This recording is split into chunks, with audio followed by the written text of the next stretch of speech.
So this is one of the most influential game mechanics that is in all of Splatoon, and Nintendo kind of hides this information from its player base. And while I understand for more casual players, they probably don't need to know this information and it might be a little overwhelming for them because they're just learning the basics of the game.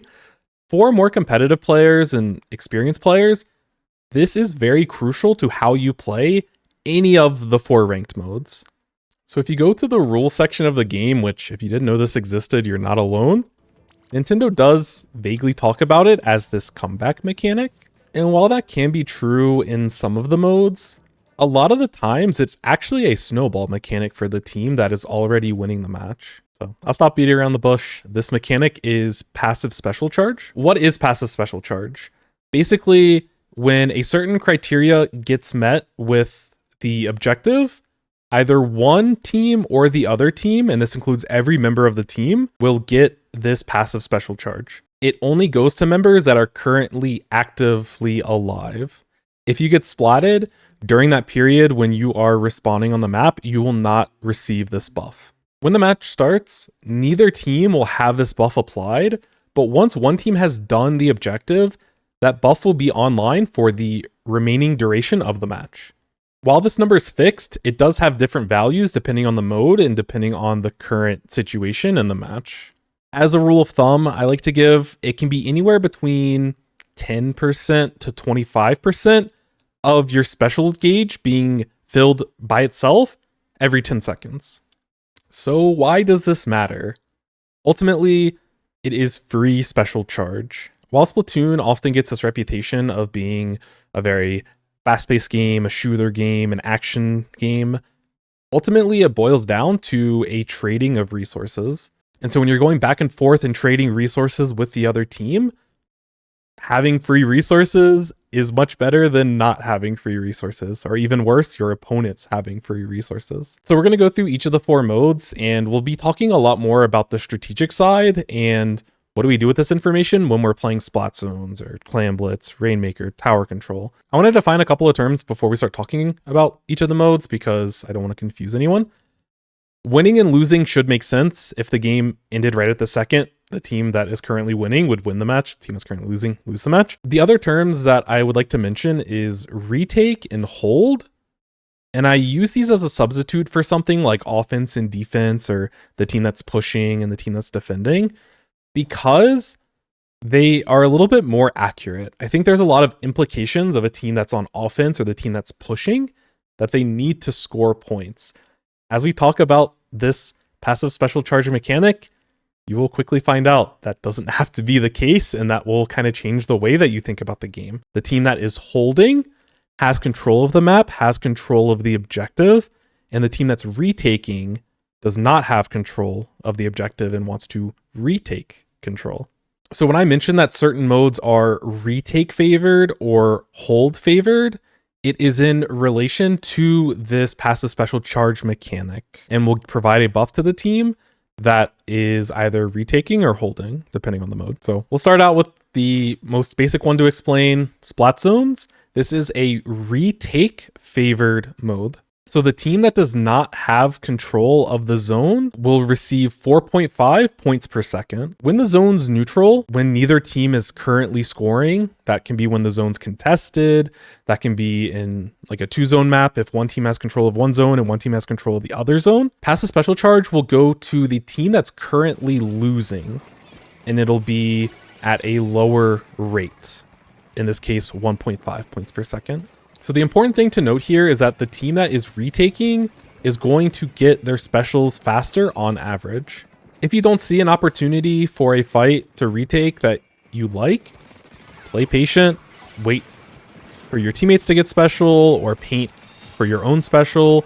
You will get those specials faster than the enemy team on average. If you're a weapon that can paint for special quickly, your team is relying on you to build those specials.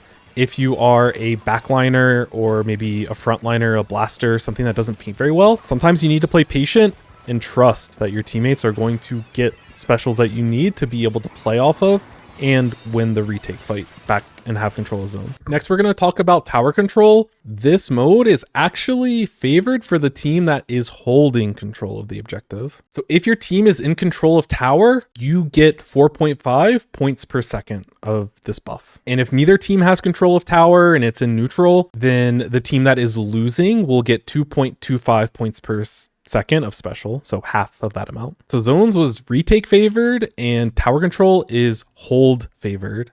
So the team that is holding control of the tower is at advantage. This is very, very, very important because if your team has control of the passive special charge, you get to dictate when you take fights.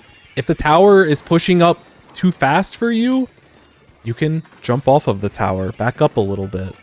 Don't engage into fights that your team is not ready to take. Every map for tower control has a certain section that is safe for your team to keep the tower in control of. It's relatively easy for you to defend. It is relatively easy for you to back up back into mid if the enemy team starts using their specials preemptively and you're not ready to take that fight. Understand where that position of the map is for each map and take control of it. The other tip that I have is when your team's pushing tower, be aggressive with your specials.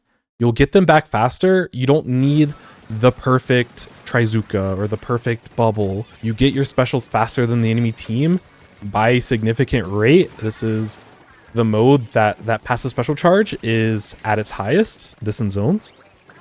So the team that's pushing the tower can be very aggressive with their specials because they're going to get them back faster. You replenish your specials faster.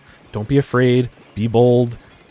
Try to get that very strong lead by using the specials that you have. When you're retaking on tower control, you need to be a little bit pickier about your specials, especially when the enemy team's already gone through checkpoints. You can push the tower extremely fast. For the team that's holding tower, they might get 2 or 3 specials throughout their push. But if your team is retaking, you might only get 1, maybe 2 specials for a push.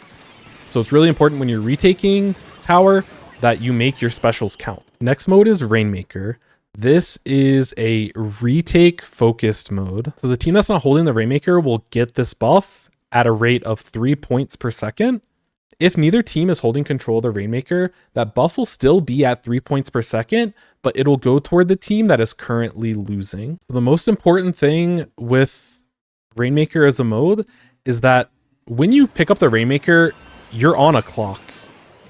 There's literally a clock above your head, but also it's only a matter of time until the defending team gets their specials again. Doesn't mean you have to rush when you're playing Rainmaker and you're moving the Rainmaker, but just know the longer you delay your push, the slower that you play, the harder it's going to be for you to find an opportunity to get a good push. Have a very specific window of time in mind where, okay, we're going to push after they use a certain special, or we'll push when our team has a vacuum or our team has Kraken or something. You have to have this set play in mind to make the most out of the special timings. Because over the long term, that war of attrition and fighting for resources, not only is the team that's defending get this buff, they also have 4 members of the team that can use their special, versus the team that's holding the Rainmaker, only 3 of their players can use special at that time. And when you're trying to retake on Rainmaker, you can take your time. Stall weapons are very good in the Rainmaker because you slow the enemy team down, you throw Toxic Mist through the choke point, they can't move, your entire team is building up specials at a faster rate than the enemy team. Tower control and Rainmaker as modes are probably the 2 most snowbally modes that exist. You might not see it in lower levels of the mode because people don't understand these mechanics and they're just back and forth fighting. It makes for a more fun mode, but once you understand how the mechanics work, Rainmaker is a very slow-paced game once one team already has a big lead.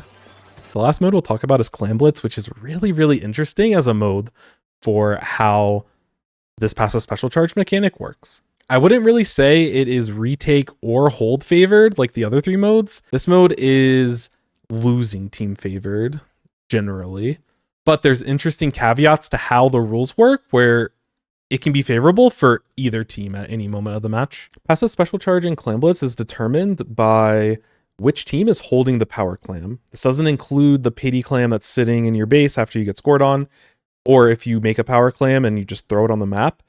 You have to be holding the power clam for your team in order for that to register as your team being in control or in possession of a power clam. So if one team is holding a power clam and the other team is not holding any power clams, the team that's holding the power clam will get special charge at 3 points per second. If neither team's holding a power clam, then the buff will be given to the losing team at 3 points per second. And if both teams are holding a power clam, then it'll also go to the team that is losing at that time. It doesn't matter how many power clams you're holding, it just makes this determination of, is your team holding any amount of power clams? The winning team could be holding 4 power clams and the losing team is holding 1, but since both teams are holding a power clam, passive special charge will go to that losing team because both teams are holding a power clam. Another interesting caveat in Clam Blitz is that when the basket has been opened by either team, that little timer is happening on the screen of when the basket's going to close again. During that time period, neither team, regardless of the score, which team's winning, which team's losing, which team has power claims, none of that matters. Neither team will build any passive special charge until the basket has been closed. Then it'll go back to the rules that I previously stated. In most scenarios, the decision in terms of this buff that you'll have to make in Clam Blitz is around, do we build a power clam or not? If your team is winning and the losing team is currently not in control of a power clam, you may want to consider building a power clam to take this passive special charge away from the losing team. If your team is currently losing, then you have flexibility and ultimately get to dictate which team has the buff. If you're on the losing team, you want to think about, does the winning team have a power clam? If they do not have a power clam in their possession, you do not need to make a power clam. If the team that is winning is in control of a power clam and your team has no power clams in your possession, you may want to build a power clam, take back control of the passive special charge. So when you're playing Clam Blitz, it's a little bit more complicated at first, but just be aware of which team has passive special charge at that moment, and that'll help you anticipate which team's going to get specials first. It'll help you anticipate, should we be playing faster because we're going to get our specials first? Should we play slower and make sure we can play around the enemy specials? So in conclusion, this is just one way of looking at the game. Ultimately, Splatoon is a game about finding advantages and taking favorable fights. Specials are a way of helping with finding advantages, but it isn't the only way to find advantages. Special management isn't really talked about, and it is an extremely important mechanic in this game. I appreciate your feedback. Definitely appreciate your patience. I know that this has been the first video that I put out in a while, hoping that I can spend a lot of 2025 with bringing in a lot of this content that will help people learn, help people get more comfortable with the game and have the confidence to continue to explore it themselves. Thank you so much. And as always, it's not about winning, it's about playing a beautiful game. Take care.